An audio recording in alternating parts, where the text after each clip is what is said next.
জামায়াতের রাজনীতি নিষিদ্ধ হবে না কেন বাংলাদেশে?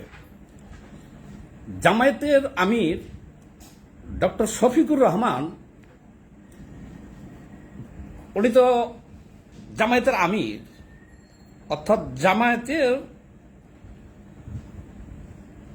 জামায়াতের যে কথাগুলা, তাদের নীতি আদর্শ, সেটা তার মুখ দিয়ে বের হয়ে আসতেছে। এই জামায়াতে ইসলাম বাংলাদেশের সাথে পুরা একটা মস্কারা শুরু করে দিয়েছে তারা। তো আজকে আলোচনায় এটাই থাকবে যে জামায়াতের রাজনীতি নিষিদ্ধ হবে না কেন বাংলাদেশে। আমি এটা জানতে চাই আগে, কেন নিষিদ্ধ হবে না বলেন। ডাক্তার শফিকুর রহমান জামায়াতের আমির, উনি বলছে যে 1947 থেকে শুরু করে 2024 পর্যন্ত আমাদের দ্বারা কেউ যদি ক্ষতিগ্রস্ত হয়ে থাকেন বা মনে কষ্ট পেয়ে থাকেন, তাহলে ফি সাবিলিল্লাহ আমাদেরকে মাফ করে দিয়েন, এইটা বলছে। আবার এই যে গণ অভ্যুত্থান 24-এর, এই গণ অভ্যুত্থানের পরে জনগণের একটা আশা আকাঙ্ক্ষা ছিল কি, যে গণ অভ্যুত্থানের পরে দেশে একটা নির্বাচন হবে, গণতান্ত্রিক সরকার প্রতিষ্ঠা করার জন্যই তো আন্দোলন সংগ্রামটা হয়েছে। এখন উনি বলতেছে এই শেখ হাসিনা দেশ ত্যাগের পর থেকে 10 মাস পরে উনি বলতেছে যে কিসের নির্বাচন, এখন দেশে কোনো আইন শৃঙ্খলাই তো নাই, কিসের নির্বাচন, কিসের। অর্থাৎ জামায়াত হলো একটা ষড়যন্ত্রকারী দল, তারা পিছনের দরজা দিয়া রাষ্ট্রীয় ক্ষমতা দখল করতে চায় এবং এখন বর্তমানে তারা কিছুটা সফল হয়েছে। জনগণ তো মনে করছিল যে শেখ হাসিনা গণতন্ত্র হরণ করছে, নির্বাচন দেয় না, আমরা ভোট দিতে পারি না, তারে উৎখাত করে একটা নির্বাচন হবে, আমরা সেই নির্বাচনে ভোট দিব। কিন্তু জামায়াত তো সেটা চায় না। অভ্যুত্থানের পরে জামায়াত এখন যে রাষ্ট্রীয় কাঠামোর বর্তমান যে সরকার আছে, এর 50% জামায়াত অলরেডি দখল করে ফেলছে। 50% জামায়াত দখল করে আছে। ঢাকা বিশ্ববিদ্যালয়ের ভিসি থেকে শুরু করিয়া বাংলাদেশের আরো অনেক বিশ্ববিদ্যালয়, বিভিন্ন এসপি, ডিসি, ওসি, সচিবালয়, মোটামুটি কথা প্রশাসনের প্রায় 50% জায়গায় এখন জামায়াতের দখলে চলে গেছে। এখন তারা এমন একটা পরিস্থিতি সৃষ্টি করছে যে আরো বাকি 50% যাতে তারা নির্বাচন ছাড়া দখল করে পূর্ণাঙ্গ ক্ষমতাটা দখল করা যায়। সকালে বলতেছে এক কথা, বিকালে এক কথা, রাইতে এক কথা, কিন্তু শেষে বলে দিচ্ছে তাদের আসল মনের কথা। কিসের নির্বাচন? দেশে আইন শৃঙ্খলা পরিস্থিতি তো নাই, সেনাবাহিনী মাঠে আছে, তাহলে আইন শৃঙ্খলা নাই বলতেছে, নির্বাচনে সেনাবাহিনী থাকবে। তাহলে সেনাবাহিনী থাকার পরেও যদি আইন শৃঙ্খলা না থাকে, তাহলে কি জাতিসংঘ বাহিনী নিয়ে এসে নির্বাচন করবেন? না, জন্মগত সূত্রে জামায়াত হলো একটা ষড়যন্ত্রকারী দল। এবার বিস্তারিত আমি বলি। 1971 সালে জামায়াতে ইসলাম, রাজাকার, আলবদর, আল শামস, এই যে সমস্ত বাহিনীগুলো তৈরি করেছিল, এরা কি করেছিল 71 সালে? আবার বলছি, জামায়াতে ইসলাম, আলবদর, রাজাকার, আলবদর, আল শামস, এই যে বাহিনীগুলো তৈরি করেছিল কি কারণে? হ্যাঁ, তারা তৈরি করেছিল এবং পাকিস্তান সরকার, পাকিস্তানের মিলিটারি এদেরকে সব অস্ত্র দিয়েছিল। রাজাকাররা তো প্রকাশ্য সশস্ত্র অবস্থায় তারা রাইফেল নিয়ে, এই রাজাকার আলবদর আল শামস এদের কাজ ছিল কি? খালি মুক্তিযোদ্ধাদেরকে ধরাইয়া দেওয়া কাজ ছিল কি এদের?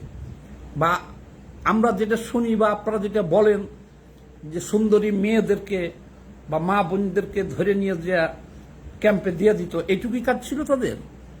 তারা তো সশস্ত্র অবস্থায় ছিল, তারা ডাইরেক্ট যুদ্ধ করছে মুক্তিযোদ্ধাদের বিরুদ্ধে এবং অনেক হত্যাকাণ্ড চালাইছে তারা সারা দেশে। হত্যাকাণ্ড কি পরিমাণ করছে? 30 লক্ষ হত্যাকাণ্ডের শিকার হয়েছে বাংলাদেশের মানুষ। আরো 2 কোটি মানুষ ভারত চলে গেছিল, সেখানে বিনা চিকিৎসায় বা রোগে শোকে আরো অসংখ্য মানুষ মারা গেছিল। সেটিকে আপনারা এখন কোন হিসেবে ধরবেন?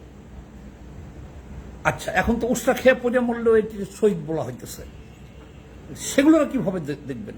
যাক, 30 লক্ষ জামায়াতের স্বীকারোক্তি হলো।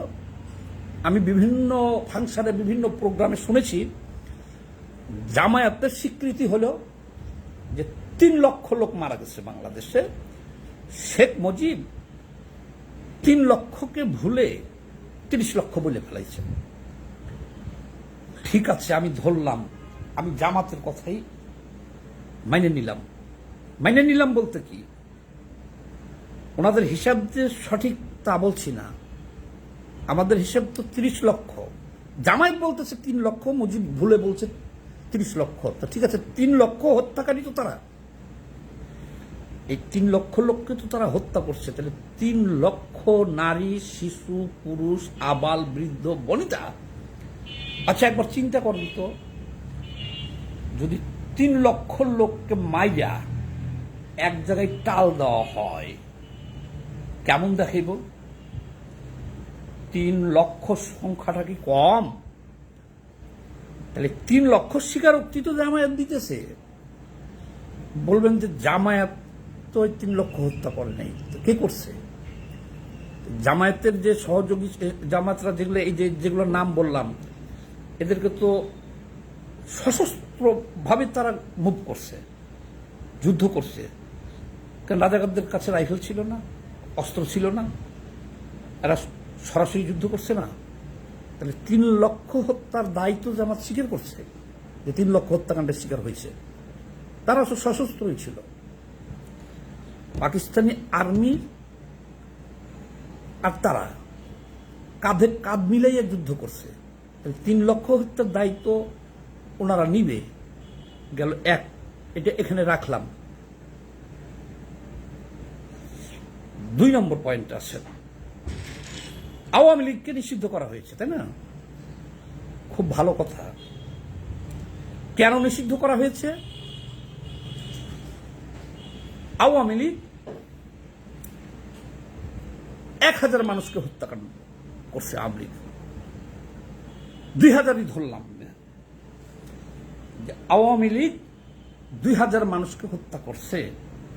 2000 মানুষ হত্যা করার কারণে আমরা বাংলাদেশের মানুষ তাদের প্রত্যাখ্যান করছি, বাংলাদেশ থেকে তাড়াইয়া দিছি এবং তাদের রাজনীতিও নিষিদ্ধ করছি এবং আমরা বিচার করতেছি। তাদের হত্যার বিচার তো ফাঁসি, অর্থাৎ উপযুক্ত বিচার হবে তাদের, আর বাংলাদেশে তাদের কোনো অস্তিত্ব থাকবে না। ফিনিশিং, সুন্দর কথা। এটাই তো হওয়া উচিত এবং এটাই হয়েছে। ঠিক আছে। আচ্ছা, আওয়ামী লীগ যদি রাজাকার, আলবদর, আল শামস এদের মতো করিয়া তাদের যে অঙ্গ সংগঠনগুলো ছিল, যুবলীগ, ছাত্রলীগ, শ্রমিক লীগ, কৃষক লীগ ছিল না ওদের, এদেরকে যদি অস্ত্র দিয়ে দিত, সরকারি অস্ত্র দিয়ে দিত, গুলি দিয়ে দিত, দিয়া পুলিশের সাথে নামাই দিত, এসব মিলিশিয়া বাহিনী বানিয়ে নামাই দিত, দিয়া মনে করেন যে তারা 3 লক্ষ মানুষকে মেরে ফেলছে, বাংলাদেশে মেরে ফেলতো যদি, বা 3 লক্ষ মারবে কি ভাববে। আগে তো দেশে 7.5 কোটি মানুষ ছিল, তখন তারা মারছে 3 লাখ, তাদের স্বীকারোক্তি। তাহলে এখন তো দ্বিগুণ 2.5 গুণ মানুষ। তাহলে আওয়ামী লীগ যদি এইভাবে তারা 6 লাখ 7 লাখ মানুষকে যদি মাইরে ফেলতো, আওয়ামী লীগ কিভাবে মারত? যে বললাম, যেমন 71-এ রাজাকার, আলবদর, আল শামসরা সশস্ত্র হয়েছিল, দেয়া সেনাবাহিনীর সাথে কাঁধে কাঁধ মিলে যুদ্ধ করছে, অর্থাৎ এদেশের মানুষকে হত্যা করছে। 30 লক্ষ আমরা জানি, জামাতের কথায় 3 লক্ষ মারছে তারা।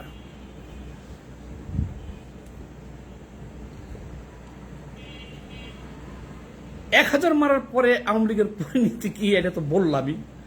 কিন্তু আওয়ামী লীগ যদি ওই আদলে, ওই যে বললাম যুবলীগ, ছাত্রলীগ, শ্রমিক লীগ, কৃষক লীগ, এদেরকে ওই রাজাকারের আদলে অস্ত্রপাতি দিয়া দিত, সব দিয়া সারা দেশে মুভ করাইতো, যে মনে করেন 6-7 লাখ লোককে মেরে ফেলত সম্মিলিতভাবে পুলিশ প্রশাসনের সাথে মিলে,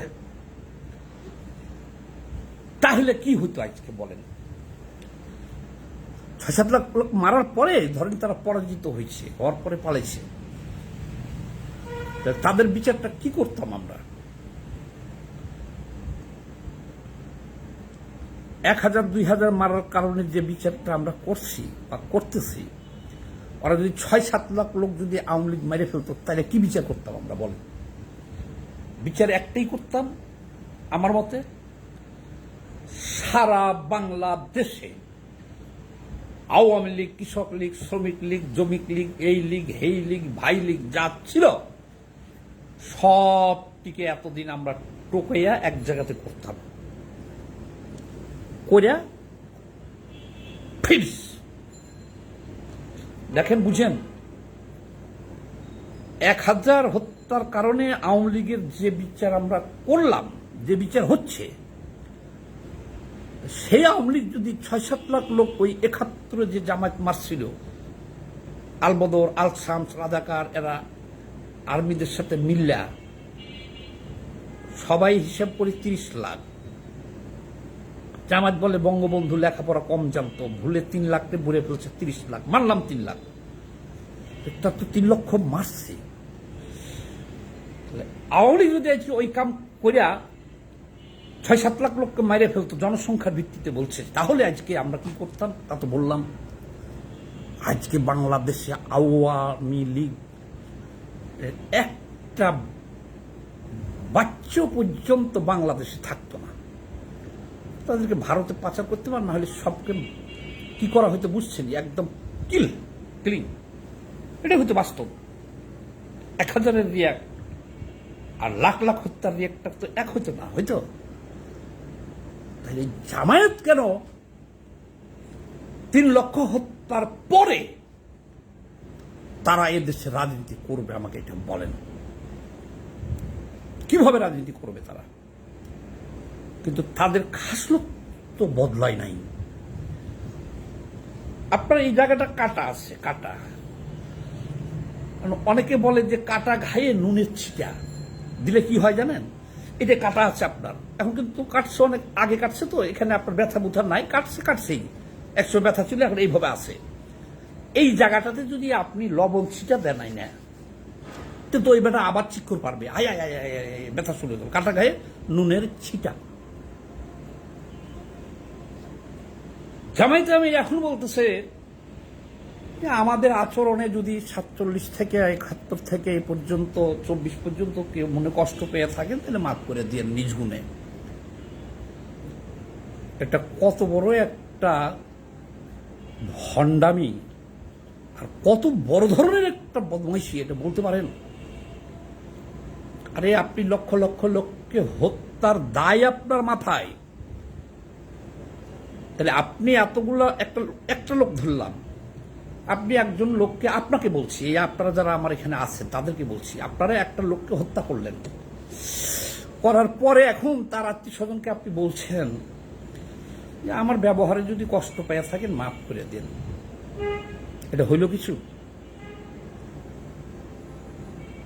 3 লক্ষ লোক হত্যা করার পরে, 30 লক্ষ লোক হত্যা করার পরে, যুদ্ধ অপরাধ করার পরে তারা এই ধরনের মাপ চাইতেছে। পিছনের দরজা দিয়ে ক্ষমতা 50% এখন দখল করছে, তাদের বিরুদ্ধে এখন কেউ একটু শব্দ করতেছে? আমরা ছাড়া 50% দখল করছে, এখন নির্বাচনটা আটকে দিচ্ছে। আবার ওই পিছনের দরজা দিয়ে ক্ষমতায় যাওয়ার জন্য বলতেছে কিসের নির্বাচন? দেশে কোনো পরিবেশ নাই। তারপরে দুনিয়ার আবল তাবল কথা বলতেছে, তারা ক্ষমতায় যাবে না, ইসলামরে ক্ষমতায় বসাবে। জামাত জন্ম থেকে ষড়যন্ত্রকারী দল। তবে আমি একটা স্পষ্ট কথা বলে দিই যে এখন তো জামাত ক্ষমতায়। আওয়ামী লীগের একটা চরম ভুল ছিল, যাক অনেক বড় ইতিহাস, কে ভুল করছে না করছে, কেন জামায়াতে দেশে রাজনীতি করার সুযোগ পাইছে, এটা তো আরো অনেক বড় ইতিহাস, সেটা তো সবাই জানেন। এটাও একটা ভুল ছিল, কিন্তু এখন তো জামাত ক্ষমতায়, আর বিরুদ্ধে কথাই কেউ বলে না। আমরা বলি আজ হোক কাল হোক জামায়াতের রাজনীতি আওয়ামী লীগের মতো বাংলাদেশে নিষিদ্ধ করা হবে। কেউ স্বীকার করবে না যে আমি জামাত করি।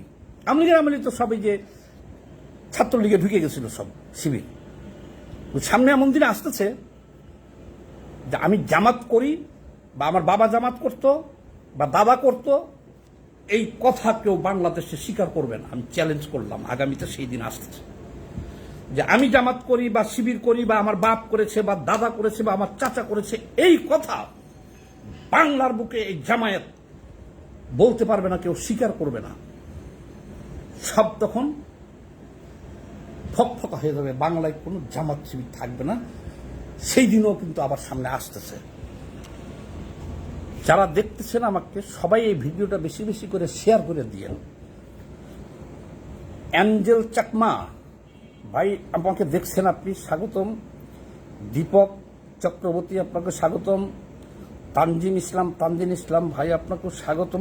আচ্ছা, তানজিম ইসলাম সালাম জানাইছেন, লিখছেন কি আসসালামু আলাইকুম, কেমন আছেন? হ্যাঁ ভাই আমি ভালো আছি, আপনি ভালো আছেন?